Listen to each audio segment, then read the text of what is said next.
सलमान अजहरी साहब आज भी गुजरात की जेल में बंद है, उनकी बेल भी नहीं हो रही, रिजेक्ट हो। मौलाना सलमान अजहरी साहब का कि जब उन्होंने कोई बयान दिया तो उनके खिलाफ पूरे हिंदुस्तान के अंदर है तो कितने सारे एफआईआर रजिस्टर हुए। अस्सलाम वालेकुम दोस्तों, ये आज का दिन का वीडियो है, महाराष्ट्र का वीडियो है। एक बड़ी तादाद में लोग यहाँ पर जमा हुए हैं। यहाँ पर जो लोग आए हैं उसमें आम लोग भी मौजूद है, उलमा इकराम भी मौजूद है और मजलिस इत्तेहादुल मुस्लिमीन के लीडर्स भी मौजूद है। और सभी लोग यही डिमांड कर रहे हैं कि रामगिरी स्वामी को अरेस्ट किया जाए। रामगिरी स्वामी ने लोगों के सेंटीमेंट्स हट कर दिए थे रिलीजियस स्टेटमेंट देके, जिसके बाद में अभी इसके खिलाफ 2 एफआईआर दर्ज हुई है।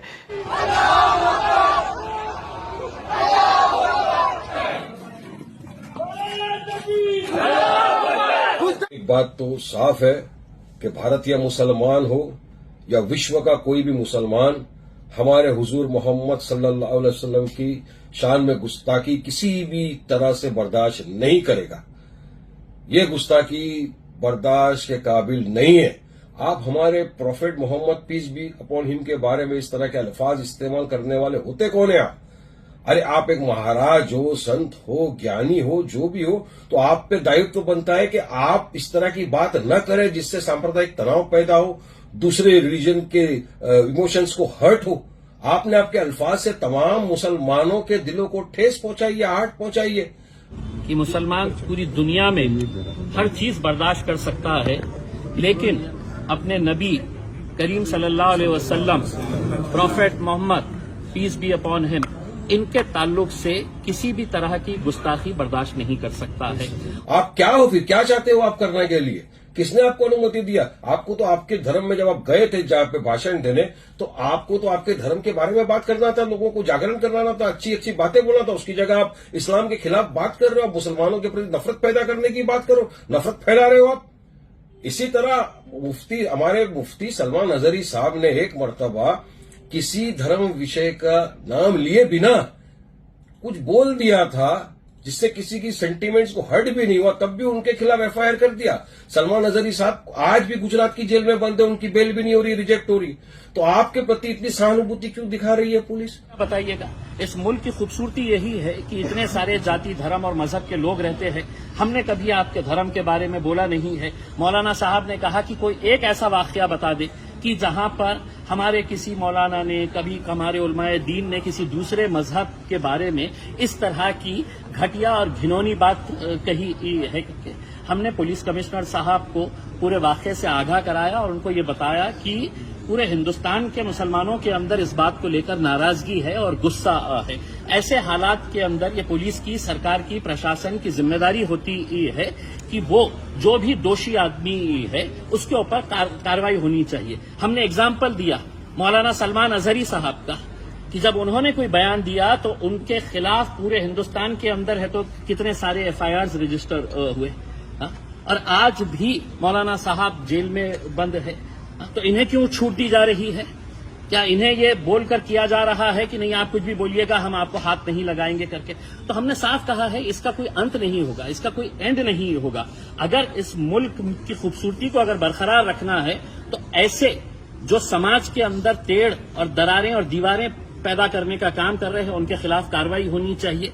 अभी हमारे जो महाराष्ट्र के एक्स एमपी है इम्तियाज भाई, उन्होंने उलेमाओं के साथ मिलकर वो औरंगाबाद में गए, कमिश्नर को मिले, आवेदन दिया है। उन्होंने वहां पे एक निवेदन पेश किया है कि आप इसके खिलाफ सख्त कार्रवाई करें। हम तो ये नहीं चाहते कि वायलेंस हो, मगर लोगों को रास्ते में प्रोटेस्ट करने का संवैधानिक अधिकार है, पीसफुल प्रोटेस्ट करने का संवैधानिक अधिकार है। और मैं तो अपनी जानिब से तमाम को गुजारिश करता हूं कि वायलेंस न करिए। वायलेंस इस चीज का हल नहीं है। आप पीसफुली प्रोटेस्ट करिए और कायदा कानून का पालन करिए, संविधान के दायरे में रहकर अपनी बात रखिए। और पुलिस प्रशासन से मेरा खास तौर से निवेदन है कि आप सख्त कार्रवाई करें। सिर्फ एक जगह एफआईआर कर दिया उससे कुछ नहीं होना है, उनको उठा के जेल में डालिए आप। लेकिन सरकार नहीं चाहती, सरकार चाहती कि किसी भी तरह से हिंदू मुसलमान हो। सरकार पता है महाराष्ट्र के अंदर चुनाव आने वाले हैं, महाराष्ट्र के सरकार पूरी तरह से भाजपा की सरकार फेल हो चुकी है। अब उनके पास कोई मुद्दे बचे नहीं है। लोग बोलते हैं कि भाई हमको रोजगार कब मिलेगा, बेचारा युवा रोजगार के लिए तड़प रहा है, आप उसको रोजगार नहीं दे सकते। डेवलपमेंट के नाम के ऊपर आपके पास कोई चीज नहीं है। तो लोगों का इस तमाम चीज से ध्यान भटकाने के लिए आप सिर्फ और सिर्फ बीजेपी वाले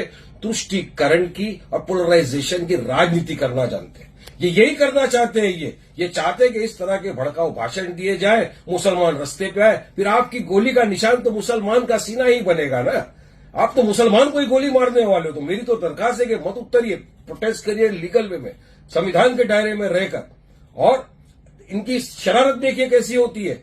आज महाराष्ट्र के अंदर काफी जगहों के ऊपर हिंदू संकल्प नाम से लोगों ने सभाएं रखी, मोर्चाएं निकल।